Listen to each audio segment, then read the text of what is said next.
Hello, this is Ken Ferry with this week's Boots in the Field report.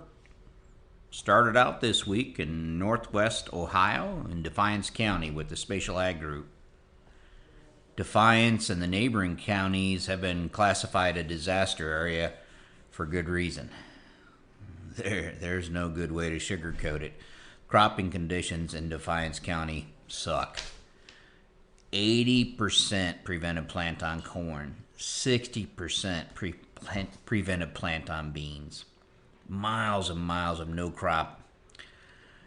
And still, on top of it all, it's still too wet to spray a lot of these areas in the prevented plant fields. Local elevators, fertilizer dealers, and equipment suppliers have had to lay people off because there's nothing to do.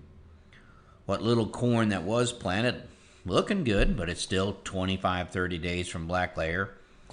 All the beans, for the most part, were planted late, and you can see the tie lines are showing up in most bean fields out there as they deal with the water issues.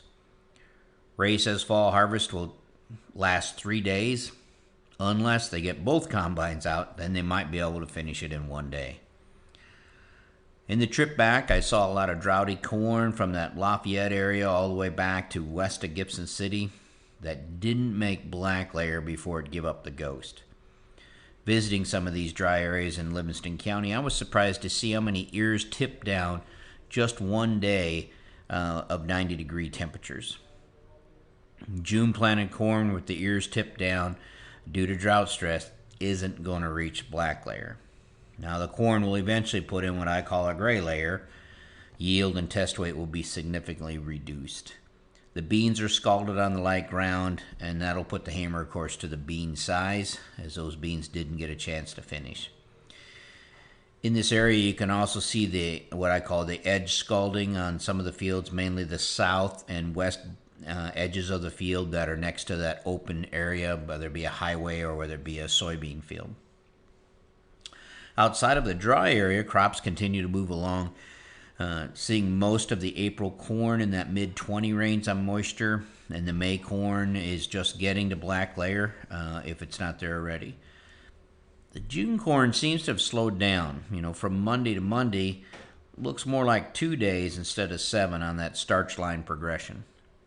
Still, we were yield checking June corn in that 220-260 range, depending on how we finish in Tazewell County this week. Many of the early bean fields are starting to turn, meaning harvest is about 3 weeks away. For the guys irrigating June planted corn and beans, remember though, this crop is still a month out, so don't be too quick to shut off the water if you're in that water deficit area. And getting good ET rates has been a little bit of a struggle. If possible, try to avoid irrigating in the peak ET rates of the day. Remember, cool irrigation water lowers the canopy temperature, raises humidity. They both work against the ET rates. We want as much ET rates high as we can get it for this last 30 days, and it's going to be a challenge due to the shorter days, and it seems like we're fighting higher humidity to begin with. The research team has found tar spot in fields in Macon County last week as this disease continues to move south. Top kill is showing up in many fields where we got a dead top, dead bottom, green middle. The more stressed the field is from the drought, compaction, or nitrogen deficiency, the more severe the top kill is. Fields that are near black layer, the loss will be pretty small. Fields that are 25 days out, it's going to be more severe on that corn. I finished out the week in east central Iowa in that Waterloo, Cedar Falls area. Looks like this is probably the sweet spot as I travel Iowa when we're looking at the crop. The crop stayed on track for most of the year. Parts of Iowa received 3 to 7 inches of rain last week, causing some damage in a number of the cropping areas. Most of the fields that we were in were a little tacky and did have some wind damage in a few spots, but overall the crop was strong. We checked corn in that 240 to slightly over 300 bushel, even when we were dividing by 90. So most of the June corn is still 25 days out, while the beans are at the end of R5 to the middle of R6 for the full season, and the short season beans are starting to turn already in that R7 stage. We did manage to find both Scott and Matt an attaboy before the day was out, but then Matt broke my shovel and I had to take his away. One thing I saw in both east central and north central Iowa was snap plants due to a combination of wind and Physoderm brown spot infecting the nodes. One of the fields that we were in on Friday was already 6% snapped from the wind on Wednesday.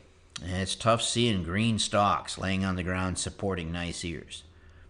Pest teams, now is the time to get serious about harvest scouting. Continue to administer the push test and record the failure rate so you know which fields need to be listed as A, B, or C for harvest. Don't use planting date or harvest moisture as your guide for your harvest schedule.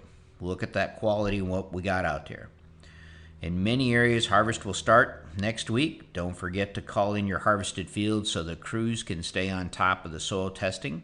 That includes those prevented plant acres as well. If you haven't already, this would be a good time to get the fall lime hauled before the quarries run out of lime and it's hard to find a truck. To stay up to date, check out our website at croptechinc.com and subscribe to our podcast, Boots in the Field Report. Keep her safe, keep her moving.